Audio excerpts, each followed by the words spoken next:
There are people yelling. Can you hear that? It's really creepy. I'm hoping and assuming that there's some kind of sporting event going on, but we can't know for sure. I guess we'll just hope for the best. And I don't read about some kind of murder later on. Welcome everybody. Thank you for joining me for January's Indie Book Club. We made it. We made it to 2021. It feels no different. Brighter days coming? I don't know. Luckily, this month's book takes us back to the 1950s when things were simple and the mob ran everything. So nice, wouldn't it? In its way, in its weird way. Anyways, this month we are talking about crime noir, or as the cover says, Las Vegas crime noir, Maximum Rossi by local author Paul Papa. That's right, we've got a local Las Vegas author writing about Las Vegas history. It is basically everything you could ever want, or at least it's everything I could ever want. So for those of you that don't know what Maximum Rossi is about, I have a little summary for you. Here we go.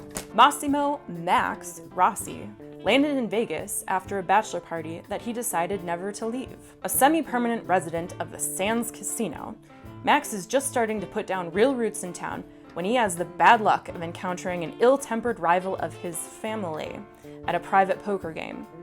An encounter that ends with Max's fist in the man's face. When the unpleasant mafioso turns up dead, Max finds himself targeted by both police and the dead man's business partners. There's a lot of this going on in this book. It just means mafia and crime. Mafia and crime. The only person who can clear his name is the dead man's girlfriend, but she has mysteriously vanished. With enemies lurking in every shadow on the glittering strip, Max must find the girl and clear his name, or he might be staying in Vegas much longer than he planned.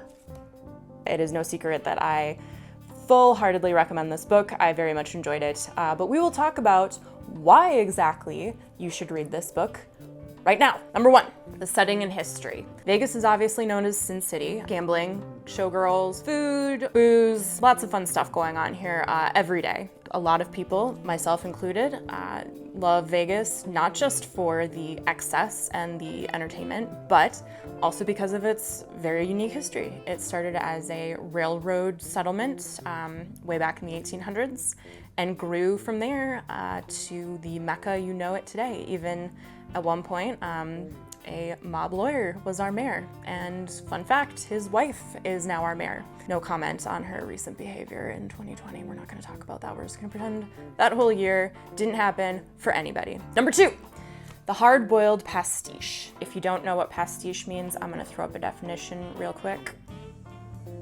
I'm assuming I did it. When it comes to writing a book that is set outside of your current time or a time that you personally lived through, it requires a lot of research to know what the world was like back then. When you're writing in a style of that time as well, the voice, the attitude, the words, the vocabulary, it takes even more research and I imagine lots of practice to do it successfully. So Maximum Rossi, you can see where the work went. This book really echoes of The Maltese Falcon, The Big Sleep, but with the benefit of having kind of a modern pacing structure. So instead of getting super bogged down in what a single room looks like for 3 pages, you're moving along. You just get enough information to sort of get the taste of the environment, and then you're off and running. So it's a beautiful marriage of modern storytelling with the mid-century vibe. Number 3. The main character. I don't know about you, but I have sort of a love-hate relationship with mob stories. I loved The Sopranos for the most part. I didn't watch the end of season 6. I'm told I'm not missing much. Goodfellas is probably one of my top 10 favorite movies.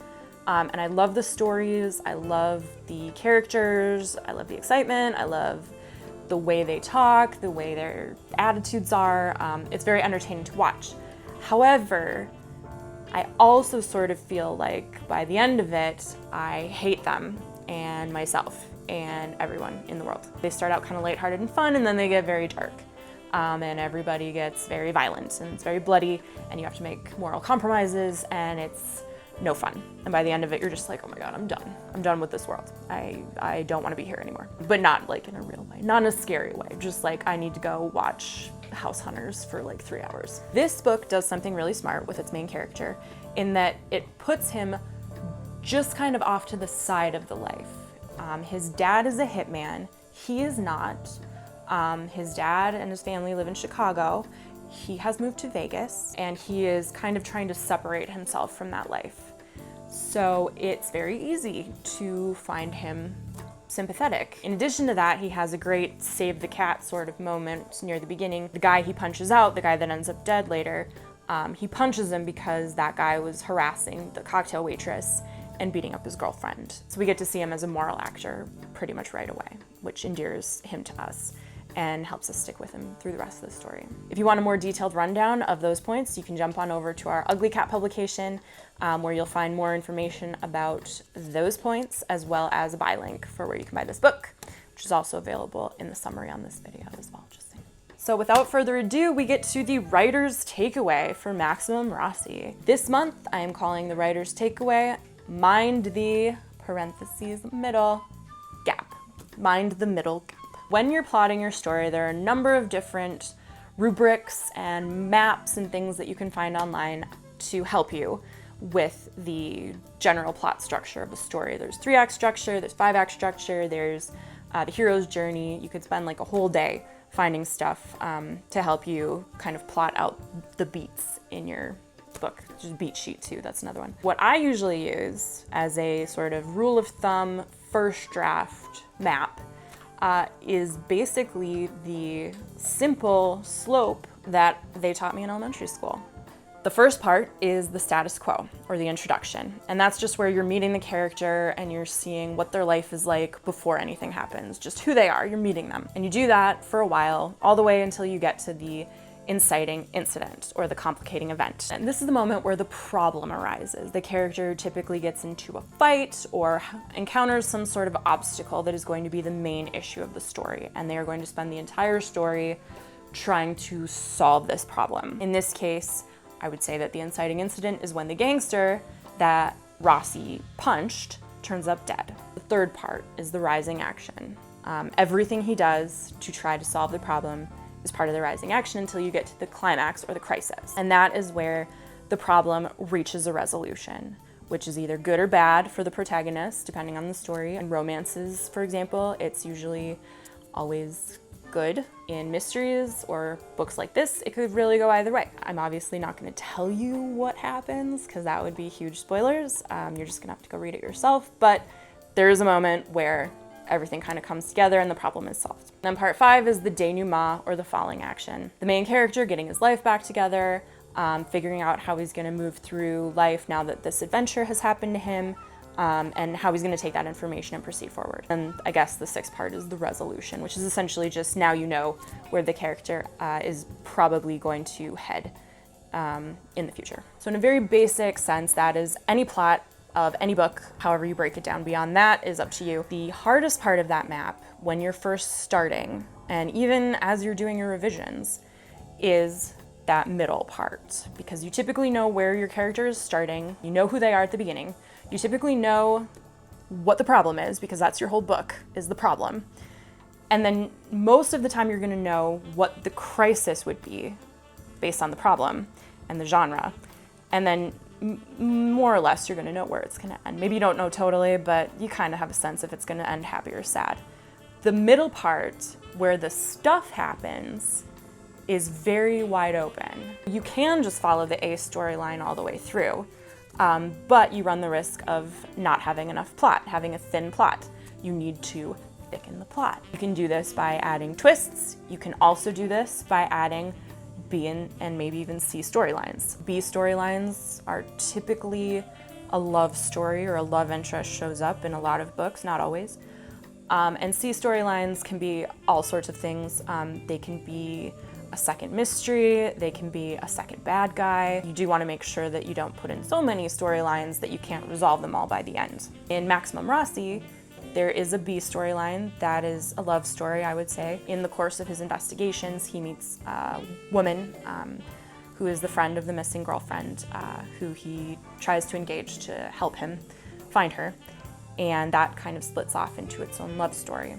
And the C storyline is actually set up in the beginning, in the introduction. I think it's one of the first scenes where Rossi is eating breakfast and he is confronted by a boss from the New York outfit. He's Chicago, the boss is New York. The boss thinks he's coming into town to take over the game, so to speak, and try to run him out. He's like, you gotta get out of here, bro. I don't want you here. I mean, he doesn't say it like that. It's, you know, in 1950s mid-century speak. But, you know, I'm paraphrasing. So that keeps coming through for the rest of the story, and that's sort of the C conflict, is this gang trying to run him out of town. The other thing about C and B storylines is you have to make sure they're at least as interesting as the A storyline, or it's going to feel very flabby. That's what they call saggy middle. You need to move things forward in your A storyline as well, or it's gonna feel like you're not getting anywhere. Maximum Rossi, for the most part, handles this really well. There's plenty going on. There's enough intrigue, there's enough pressure on the main character to keep things tense. I will say there are maybe 10 pages or so right around the middle or 2/3 of the way through that feel a little bit saggy. There are scenes where the character just sort of doesn't really find information, or it's just kind of repeating information that we sort of already know. It's like, this is not moving forward as quickly as it should, and it feels a little bit like we're stalled. But when in doubt, you just blow something up, figuratively or literally. And that's what happens here, is, you know, it gets a little bit slow, and then boom, there's a big event that happens and you're right back in the action and your attention is right back on that story. It turns on a dime and it turns very effectively. I highly recommend picking up this book. It is a lot of fun and it is first in a series. The second book is out. I think there's a third one on the way, and I can't wait to get started on those too. And that is a wrap on Maximum Rossi. Thank you guys for watching. I hope you enjoyed it. I hope you found it helpful. If you want more information, like I said, go to our Medium publication. As always, please subscribe to our YouTube channel and make sure to set up alerts so you can get a notification when our next installment comes out. In February, we will be covering the Regency romance novel Accusing Mr. Darcy, which is very fun and very different than this, but also kind of the same. So we'll be talking about that too. I hope you have a great day, a great evening, whatever you're doing, wherever you are right now. Hang in there, things are gonna get better. And in the meantime, why not just take a little trip to the 1950s with Maximum Rossi? Bye.